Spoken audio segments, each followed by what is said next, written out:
قوم زوال پذیر ہے، ترقی کے بجائے دن بدن انحطاط کی طرف، زوال کی طرف جا رہی ہے۔ وہ چیز کیا ہے؟ سننے کی آپ علیہ الصلوۃ والسلام بیان فرماتے ہیں اعجاب المرء بنفسہ،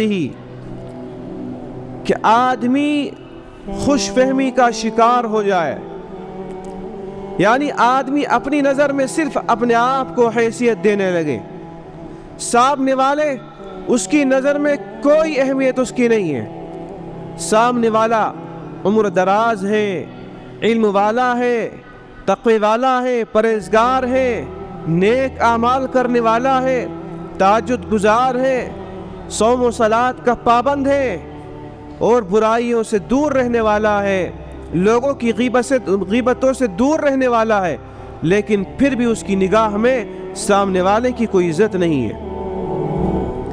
آدمی صرف اپنے آپ کو اچھا سمجھ رہا ہے کہ میں کام کر رہا ہوں، بس میں اچھا ہوں، باقی پوری دنیا میری نظروں کے سامنے بیکار ہے۔ اور یہ زندگی کے ہر شعبے میں یہ بات پائی جا رہی ہے۔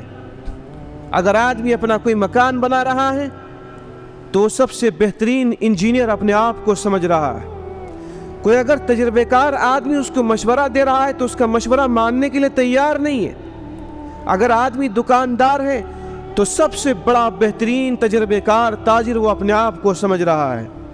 اگر کوئی اس کو دکانداری کی لائن میں مشورہ دے تو اس کا مشورہ ماننے کے لیے تیار نہیں ہے۔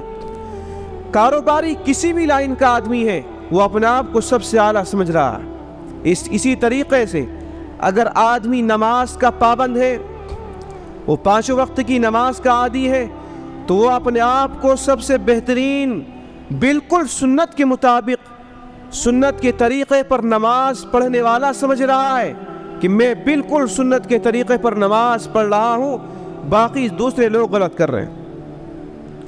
اگر کبھی کسی کی غلطی پر کوئی متنبہ کر دے کہ بھائی آپ رکوع بالکل صحیح نہیں کر رہے، آپ رکوع میں کم جھک رہے ہیں، آپ کی کمر ابھی اٹھی ہوئی ہے، آپ کا سر اٹھا ہوا ہے، آپ سجدہ صحیح نہیں کر رہے ہیں، آپ سجدے میں بالکل رکتے ہی نہیں ہیں، آپ سجدے میں جاتے ہیں اور فوراً اٹھ جاتے ہیں، آپ کا قیام صحیح نہیں ہے، آپ قیام میں پیر صحیح کر کے نہیں رکھتے ہیں بلکہ پیر پھیلا کر کے کھڑے ہوتے ہیں، آپ قیام میں پیر ملا کر کے کھڑے کرتے ہیں، آپ اسی طریقے سے ذرا سے عذر کی بنا پر جماعت سے الگ ہو جاتے ہیں، جماعتوں میں تاخیر کرتے ہیں۔ یعنی کسی بھی بات پر اگر آدمی کو ٹوکا جا رہا ہے تو اس کو اتنا برا لگ رہا ہے، اتنا برا لگ رہا ہے جیسے اس کو گالی دے دی، حالانکہ وہ اس کو یہ سمجھنا چاہیے کہ یہ میرا خیر خواہ ہے، یہ مجھ سے آ کر کے بتا رہا ہے کہ آپ کے اندر یہ غلطی، اس کی اصلاح کیجیے۔ اسی طریقے سے آدمی اگر کسی کو اس کی اولاد کے بارے میں کچھ بتا رہا ہے کہ آپ کی اولاد کو میں نے فلاں جگہ غلط کام کرتے ہوئے دیکھا ہے، اور آپ کی اولاد کو فلاں غلط راستے پر جاتے ہوئے دیکھا ہے، فلاں کے ساتھ دیکھا ہے، اگر اس کو بتا رہا ہے تو اس کو بہت برا لگ رہا ہے، اور وہ یہ سمجھ رہا ہے کہ اس نے میری توہین کی ہے۔ کیوں؟ اس لیے کہ وہ اپنے گھر بار کو، اپنے خاندان کو، اپنی بیٹیوں کو، اپنے بیٹوں کو، اپنے پریوار کو، اپنی تہذیب کو، اپنے کلچر کو سب سے اعلیٰ سمجھ رہا ہے کہ میں سب سے بہتر ہوں۔ اگر کوئی اس کو اس کی غلطی پر متنبہ کر بھی جائے تو اس کی بات ماننے کے لیے تیار نہیں ہے۔ یہ صرف اور صرف عجب کے پیدا ہونے کی وجہ سے، خود پسندی کی پیدا ہونے کی وجہ سے، یعنی آدمی کے ذہن میں غرور ہے، آدمی کے ذہن میں یہ خوش فہمی ہے کہ میں بہت اچھا کام کر رہا ہوں۔ آدمی اپنی اصلاح کا محتاج اپنے آپ کو نہیں سمجھ رہا۔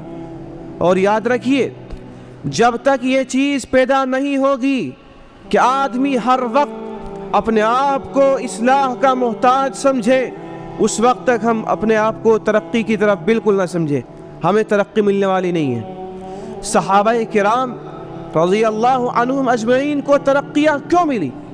اس لیے کہ وقت کا خلیفہ راشد، وقت کا پردھان منتری، وزیر اعظم، کئی لاکھ مربع میل کا مالک عمر فاروق رضی اللہ عنہ کو اس کی غلطی پر متنبہ کیا جا رہا ہے تو عمر فاروق برا نہیں مان رہے، بلکہ تلوار سے اشارہ کر رہے ہیں کہ اگر تم عمر کی کسی غلط بات دیکھو، عمر کی کوئی غلط بات دیکھو تو فوراً اس تلوار سے اس کو متنبہ کرو۔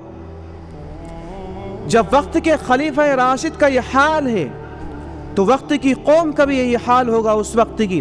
بلکہ صحابہ کرام میں اگر کسی کی کسی سے انبن ہو جاتی تو فوراً وہ دوسرے سے کہتا کہ بھئی بدلہ لے لیں مجھ سے، کہیں ایسا نہ ہو کہ اس غلطی کی وجہ سے، اس گناہ کی وجہ سے ہم ترقی کے بجائے زوال کی طرف چلے جائیں، ہم عروج کی بجائے انحطاط کے شکار ہو جائیں۔ یہی چیز تھی جس نے صحابہ کرام کو جاہلوں سے اٹھا کر کے قوم کا بہترین رہنما بنا دیا، جس نے بدو سے اٹھا کر کے، بدوؤں کی فہرست سے نکال کر وقت کا بہترین مفسر، بہترین عالم بنا دیا۔ یہی چیز تھی، وہ چیز کیا تھی؟ وہ چیز تھی اپنے آپ کو اصلاح کا محتاج سمجھنا۔ آج ہم جتنے لوگ یہاں بیٹھے، ہر آدمی اپنے ذہن میں یہ بات بٹھا لے کہ میں اصلاح کا محتاج ہوں۔ میری کسی غلط بات پر اگر کوئی مجھے متنبہ کر رہا ہے تو اس کا شکریہ میں ادا کروں کہ اس نے میری اصلاح کی ہے۔ ہونا تو یہ چاہیے تھا کہ آدمی کسی سے اپنا تعلق قائم کر کے، کسی اللہ والے سے تعلق مضبوط کر کے، کسی مصلح اور رہنما سے تعلق مضبوط کر کے اس کے پاس وقت لگائے، اس کے پاس جائے اور اپنے حالات زندگی اس کو بتائے کہ آپ میرے اندر یہ کمی پائی جا رہی ہے، یہ کمی پائی جا رہی ہے، آپ میری اصلاح کریں۔ لیکن اس کا الٹا ہو رہا۔ تو آپ علیہ السلام نے 3 باتیں ارشاد فرمائی، تینوں باتیں آج ہمارے اندر پائی جا رہی ہیں۔ پہلی بات، ایسی طمع، ایسا حرص جس کی ہم فرما برداری کر رہے ہیں، پیچھے چلے جا رہے ہیں، ایسی نفسانی خواہشات جس کی ہم اتباع کر رہے ہیں اور ہم خوش فہمی کا شکار ہیں۔ تینوں باتوں سے اللہ حفاظت فرمائے۔